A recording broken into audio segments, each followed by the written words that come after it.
Hello बच्चों, के S N chemistry classes में बहुत बहुत आपका स्वागत है।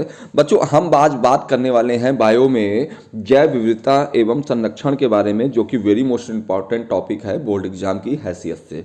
और साथ में इसमें से हम लोग कंपटीशन लेवल के भी जितने भी नीट और आपके एग्जाम में आपके चाहे बी फार्मा डी फार्मा वहाँ पर भी क्वेश्चन पूछे जाते हैं जैव विविधता यानी बायोडाइवर्सिटी एंड कंजर्वेशन।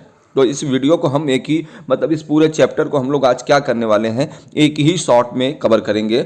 और इसके नोट्स जो हैं आप पीडीएफ फाइल के माध्यम से डिस्क्रिप्शन में जाइएगा, वहाँ पर आपको आसानी से मिल जाएगा। तो बिल्कुल देर नहीं करते हैं, शुरू करते हैं।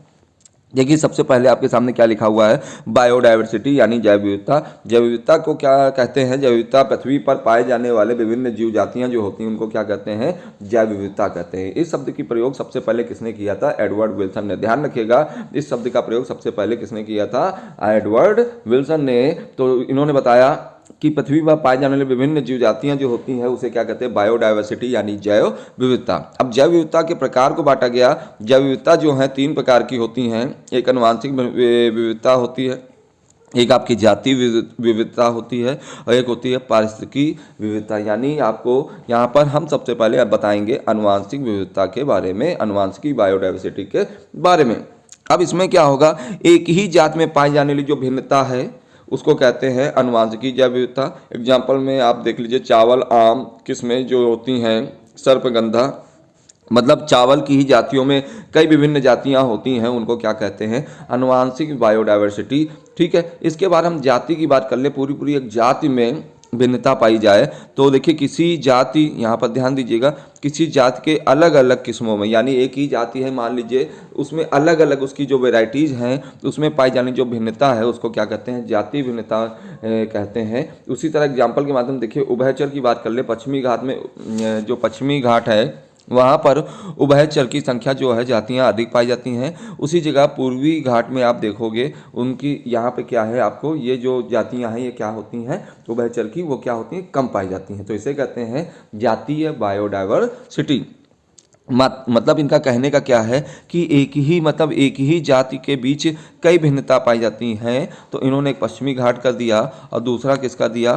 पूर्वी घाट कर दिया। तो आगे देखिए, आगे क्या है? पारिस्थितिकी विविधता, यानी पारिस्थितिकी स्तर में पाई जाने वाली विविधता क्या कहलाती है? आपको पारिस्थितिकी विविधता कहलाएगी। जैसे रेगिस्तान, वर्षावन, पूरा पतझड़ वन, ये सब क्या है? पारिस्थितिकी विविधता बायोडाइवर्सिटी के अंतर्गत आता है।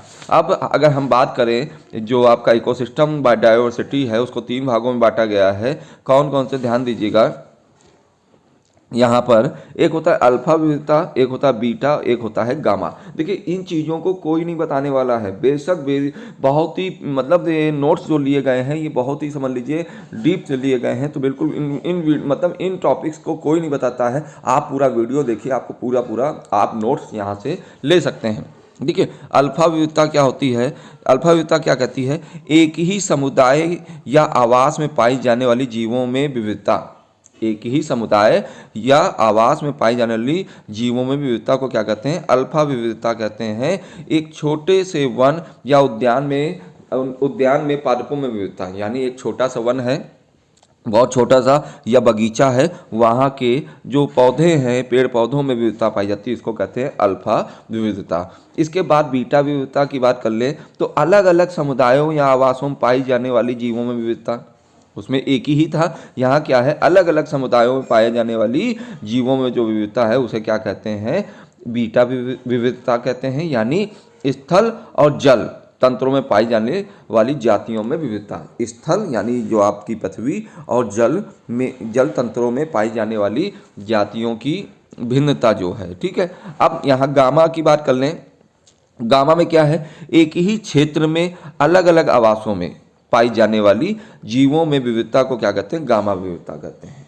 ठीक है, अब यहाँ बात करेंगे इसके बाद पृथ्वी पर तथा भारत में कितनी जातियाँ हैं। तो ध्यान दीजिएगा, वेरी मोस्ट इंपॉर्टेंट ये टॉपिक हम लोग आपके लिए खोज के लाए हैं। तो ध्यान दीजिए, यहाँ पर आप आसानी से इसको देख सकते हैं। वर्तमान में प्रतिवर्ष 15,000 नई जातियाँ खोजी जा रही हैं। 15,000, यहाँ शब्द ध्यान रखिएगा, वर्तमान में प्रेजेंट टाइम में प्रतिवर्ष कितनी जातियाँ खोजी जाती हैं? 15,000। IUCN के अनुसार, यानी क्या है, international union of conservation and nature, यहाँ अनुसार क्या है, यहाँ पे आप देखोगे अब तक दर्शाई गई जंतु या पादपों की कुल जातियाँ कितनी है? 1.5 मिलियन, यानी 15 लाख जातियाँ। ठीक है, यानी आपसे कह रहा है ये IUCN के अनुसार अब तक दर्शाई गई जंतु व पादपों की कुल संख्या कितनी है? 1.5 मिलियन है। कितनी बड़ी संख्या है, 15 लाख जातियां हैं। ठीक है, देखिए आप नोट्स कॉपी करें और अच्छे नंबर तभी आ सकते हैं जब पूरी तरह वीडियो को देखेंगे और इसको समझेंगे और इनके नोट्स को बना के कॉपी पे लिखेंगे। ठीक है, अदरवाइज वही होगा कि बायोडाइवर्सिटी का जो चैप्टर है वो काफ़ी थोड़ा सा टफ होता है, परंतु इतना टफ नहीं है कि आपके दिमाग में ये जाए ना। हम लोग अगर बच्चों के लिए ये सब चीज़ें ला रहे हैं तो आपका भी रिस्पॉन्सिबिलिटी बनता है कि पूरी तरह देखें। अब देखिए यहाँ पर बात कर ले, जैसे हम इंडिया में हैं तो भारत में जैव विविधता क्या है? ठीक है, तो यद्यपि भारत के क्षेत्रफल में विश्व का केवल 2.4 है, देखा जाए भारत क्षेत्रफल में विश्व का केवल कितना है? 2.4 है, किंतु इसमें भी जैव विविधता संपूर्ण विश्व, अगर भारत की बात कर लें तो जैव विविधता कितनी पाई जाती है? 2.4, और पूरे विश्व में बात कर लें तो ये कितनी है? 8.1, जिसके कारण यह महाविविधता वाले 12 देशों में शामिल है। मतलब हमारे यहाँ देखिए 8.1% की तुलना में सबसे ज़्यादा बायोडाइवर्सिटी पाई जाती है, जैव विविधता पाई जाती है, जीवों की विभिन्न जातियाँ पाई जाती हैं, यहाँ 2.4 है, ध्यान रखिएगा। इसीलिए सबसे बड़े जो देश हैं 12 देशों में हमारा इंडिया भी शामिल है बायोडाइवर्सिटी के अंतर्गत। अब बात कर लेते हैं हम लोग आगे। देखिएगा मैंने एक नोट तैयार किया है, क्या? दक्षिणी अमेरिका में अमेजन नदी, आपको भी पता है दक्षिणी अमेरिका में क्या कौन सी नदी है? अमेजन नदी के क्षेत्र में पाए जाने वाली उष्णकटिबंधीय वर्षा वनों में पृथ्वी की सबसे अधिक जैव विविधता पाई जाती है। मतलब अगर आपसे पूछा जाए कि इस अर्थ में सबसे ज़्यादा पाई जाने वाली जैव विविधता कहाँ है, तो आप बताएंगे दक्षिणी अमेरिका की अमेजन नदी के क्षेत्र में पाए जाने वाला उष्ण जो कटिबंधीय वर्षा वन है, वहाँ पर सबसे ज़्यादा आपकी बायोडाइवर्सिटी पाई जाती है। तो इसको बिल्कुल ध्यान रखिएगा, ये 1 नंबर का प्रश्न आपका तैयार हो जाएगा आपकी जितने भी मेडिकल से एग्जाम से रिलेटेड है। ठीक है, अब बात कर लेते हैं हम लोग उष्ण कटिबंधीय वर्षा वनों में अनेक जैव विविधता क्यों पाई जाती है? क्या कारण है कि उष्ण कटिबंधीय वर्षा वनों में जैव विविधता सबसे ज़्यादा पाई जाती है? उसका रीजन क्या है? उसका रीजन सबसे पहले है आपके सामने, यहाँ पर अधिक उत्पादकता का कारण यहाँ पर मतलब क्या है, जो पैदावार अधिक है, स्थिर पर्यावरण के कारण। ठीक है, वहाँ पर जो आपका मतलब इकोसिस्टम है, यानी जो पर्यावरण है वो काफ़ी स्थिर है और कोई विपत्ति नहीं है, वहाँ कोई समस्याएं नहीं है, इसलिए क्या है, सबसे अधिक बायोडाइवर्सिटी पाई जाती है। अब बात कर लें जातीय क्षेत्र में संबंध, यहाँ पर थोड़ा सा ध्यान दीजिएगा। ये देखिए नोट्स थोड़े बीच बीच में हमने ऐसे टॉपिक्स डाले हैं जो आपको काफ़ी रोमांच करेंगे ना। अब देखिए जातीय क्षेत्र में संबंध क्या होता है, अब यहाँ पर आप ध्यान देंगे थोड़ा सा।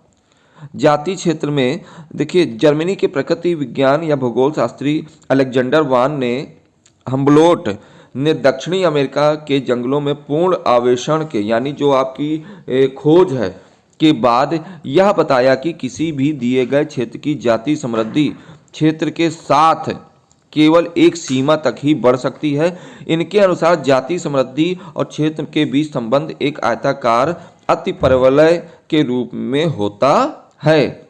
ठीक है, अब देखिए इन्होंने कहा कि इनका कहने का मतलब क्या है, जो अलेक्जेंडर जो वान है, उन्होंने कहा कि जो पूरी तरह जो दक्षिणी अमेरिका है, अमेरिका के जंगलों में पूर्ण जो खोज है के बाद यह बताया गया कि किसी भी दिए गए क्षेत्र में पर्याप्त समृद्धि क्षेत्र के साथ केवल एक सीमा तक ही बढ़ सकती है। इनके अनुसार बताया, यहाँ से ध्यान दीजिएगा, इनके अनुसार जातीय समृद्धि एवं क्षेत्र के बीच संबंध एक आयताकार अतिपरवलय के रूप में होता है। ठीक है, अब बात कर लेते हैं सबसे, देखिए वो तो सबसे ज़्यादा इंपॉर्टेंट क्या है यहाँ पर, स्वस्थानीय और बहिस्थानीय संरक्षण। अब स्वस्थानीय संरक्षण क्या होता है? स्व मीन्स होता है उसी स्थान पे हम संरक्षण करें, किसका? पेड़ पौधों और जंतुओं का। यानी जहाँ पे वो जंगल है उसी स्थान पे अगर हम संरक्षण करते हैं तो उसे कहते हैं स्वस्थानीय संरक्षण।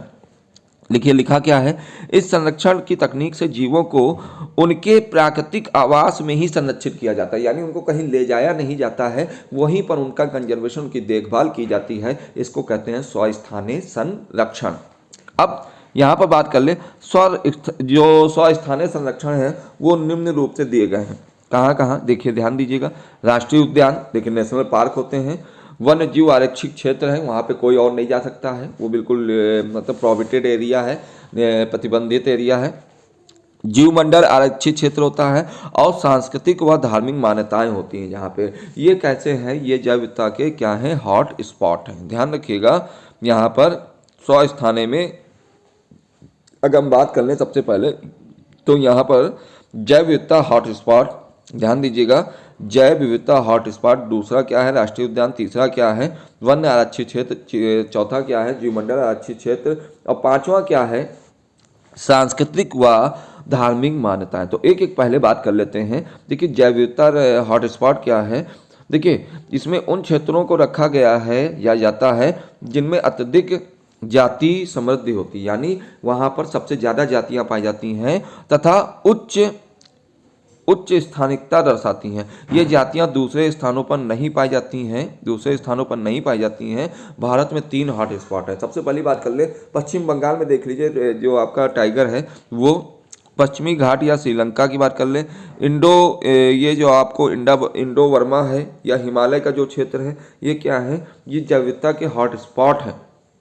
सबसे ज़्यादा अत्यधिक जातियां यहाँ पाई जाती हैं, इसलिए इसको कहा गया है जैव विविधता बायोडायवर्सिटी हॉट स्पॉट। ठीक है, इससे ज़्यादा जातियां और कहीं नहीं पाई जाती हैं। अब राष्ट्रीय उद्यान की अगर हम बात कर ले तो राष्ट्रीय उद्यान में देखिए, राष्ट्रीय उद्यान जो है आपका वन्य जीव एवं पारिस्थितिक तंत्र, उन दोनों के संरक्षण के लिए सुनिश्चित है, अतः इनमें शिकार करने एवं पशु चराने, ठीक है, पूर्ण रूप से प्रतिबंधित होता है। यानी इनका कहने का मतलब है कि राष्ट्रीय उद्यान है, जो जंगल है, वहाँ पर आप शिकार नहीं कर सकते हैं और पूरी तरह वहाँ पर यह नहीं कि आप गाय भैंस लेके गए, वहाँ पर बकरी लेके गए, वहाँ पे आप चराने लगे, ये पूरा प्रोहिबिटेड होता है, यानी वहाँ पे वर्जित होता है।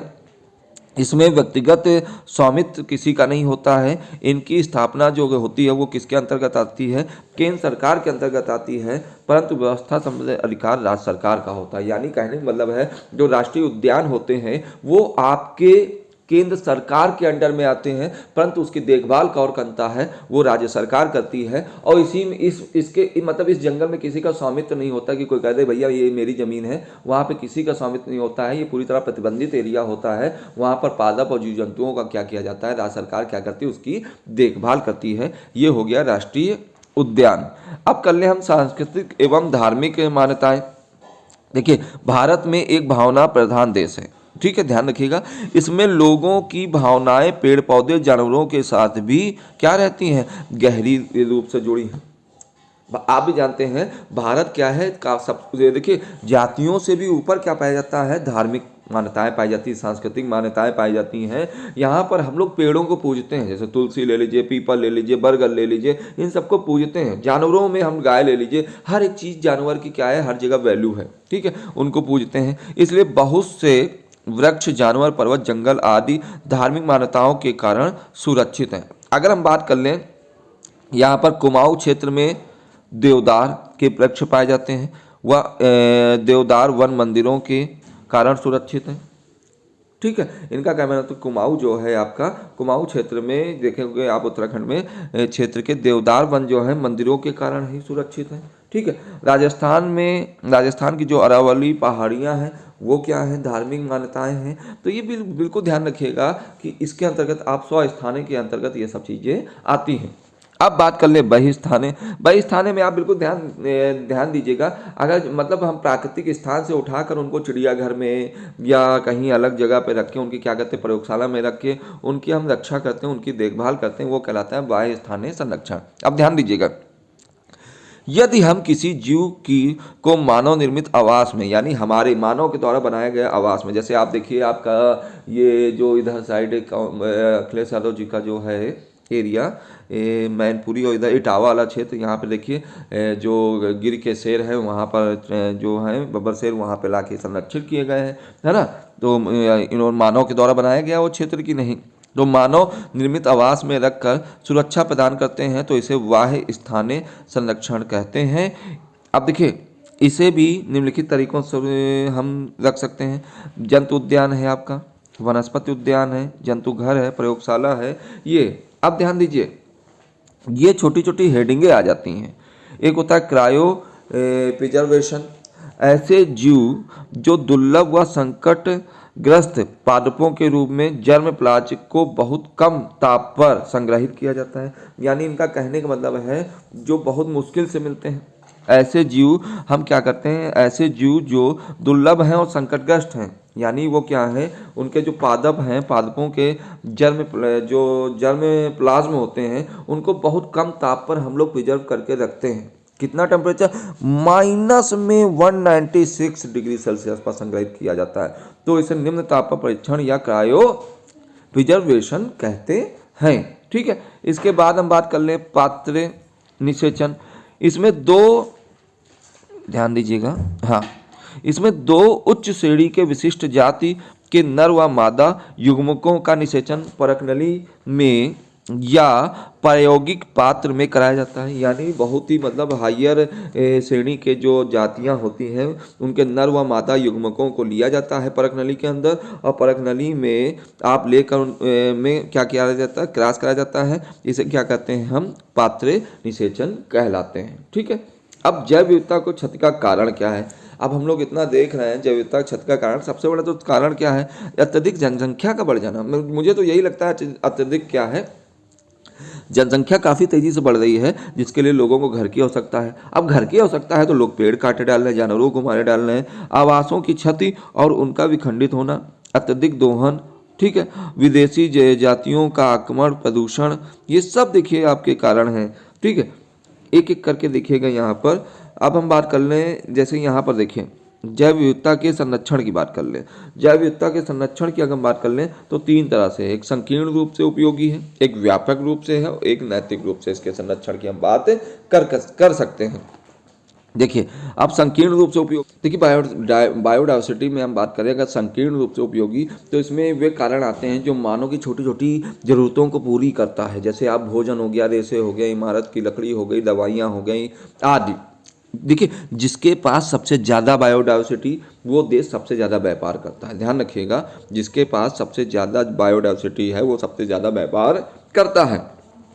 अब बात कर ले, वर्तमान में 25,000 से अधिक पादप हैं, ऐसे हैं जिनमें विभिन्न प्रकार की औषधियाँ बनाई जाती हैं। तो भाई जाहिर सी बात है, जिससे ज़्यादा सबसे ज़्यादा पेड़ पौधे होंगे वो सबसे ज़्यादा व्यापार करेगा कि नहीं करेगा, वो देश सबसे ज़्यादा क्या करेगा, ग्रोथ करेगा। ठीक है, अब व्यापक रूप से उपयोगी क्या है, इसमें जैव संपदा के वे उपयोग आते हैं जिनका मूल नहीं आंका जा सकता है और ये बहुत बड़े उपयोगी होते हैं, जैसे पौधों में प्राप्त ऑक्सीजन जो हमारे लिए प्राण वायु है।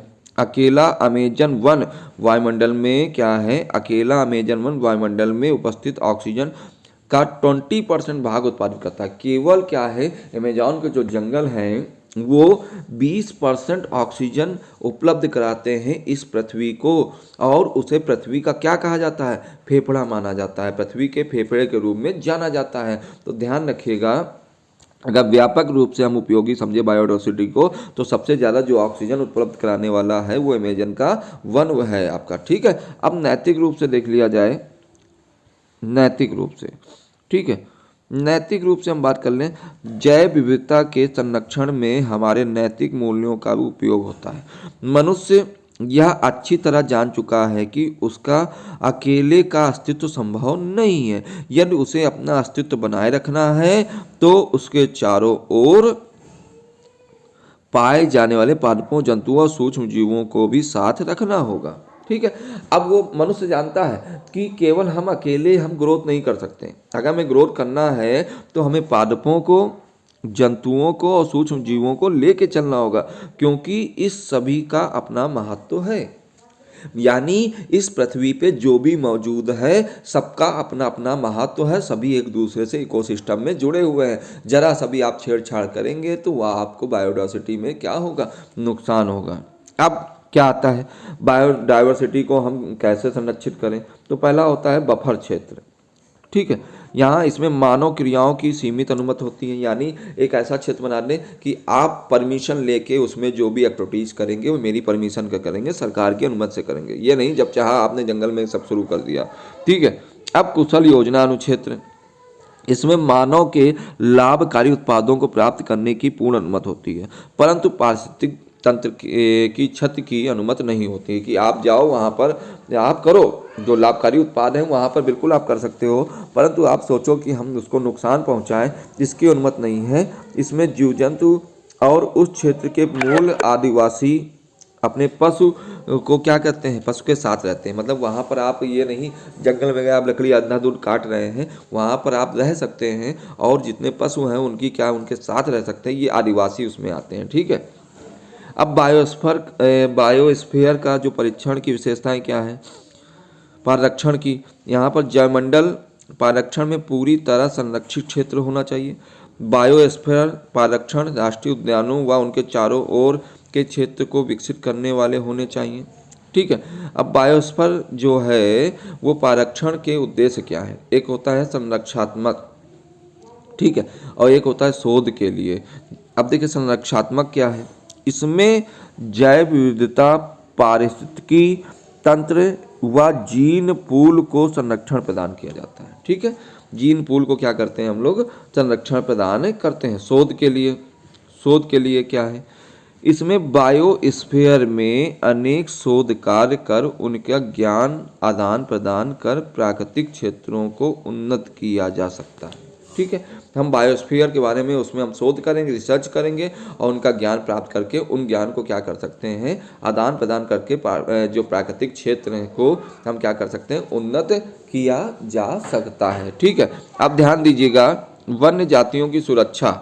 अब यहाँ पे क्या है, इसमें वन्य प्राणी व पौधों की सुरक्षा प्रदान की जाती है। देखिए 3 कारण मैंने आपको बता दिए। पहला क्या बता दिया, पहला आपको बता दिया संरक्षात्मक, दूसरा बता दिया शोध के लिए और तीसरा बता दिया वन्य जातियों की सुरक्षा। अब कभी पूछ रहा था कि दुर्लभ जातियां क्या होती हैं, ऐसी जातियां जो विश्व में बिल्कुल विलुप्ति की कगार पे हैं, कुछ सीमित स्थानों में पाई जाती हैं, वो क्या है, दुर्लभ जातियां होती हैं। जैसे कंगारू, शुतुरमुर्ग आपको भारत में देखने को मिलेंगे, नहीं मिलेंगे, आपको ऑस्ट्रेलिया में ही देखने को मिलेंगे। तो ये क्या है, दुर्लभ जातियां हैं। ठीक है, सुभेद जातियां क्या होती हैं, वे जातियां जो वर्तमान में सामान्य संख्या में हैं परंतु भविष्य में प्राकृतिक आवासों की कमी आने के कारण वे संकटग्रस्त जातियों की श्रेणी में आने वाली हैं। यानी ऐसी जातियां जो हैं तो मतलब वर्तमान में सही सामान्य स्थिति है, मगर आगे हमें पता है कि अगर ये आगे आगे चलेंगे तो ये इन जातियों की हमको क्या हो सकता है, कमी पड़ सकती है। तो इसको कहते हैं सुभेद जातियाँ। ठीक है, होप आपको ये वीडियो बहुत अच्छा समझ में आया होगा। अगर वीडियो आपको अच्छा समझ में आया है तो मुझे कमेंट सेक्शन के माध्यम से ज़रूर बताइएगा, और साथ ही साथ ये नोट्स जो हैं PDF फाइल के माध्यम से आपको क्या मिल जाएंगे, कहाँ पे मिल जाएंगे, डिस्क्रिप्शन पे मिल जाएंगे। तो देखिए वीडियो बिल्कुल हमने शांत तरीके से बनाया है, वीडियो को पूरा देखिएगा और वीडियो अच्छा लगे तो ज़्यादा से ज़्यादा लोगों को शेयर कर दीजिएगा। पूरा एक वीडियो मैंने 1 शॉर्ट वीडियो आपके लिए बना के ये तैयार किया है, जिससे आप अच्छी तरीके से नोट्स बनाएं और नोट्स बनाने के बाद क्या करें, आप अच्छी तरीके से इनको पढ़ सकें। तो आज के इतना ही काफ़ी है। जय हिंद, जय भारत, धन्यवाद।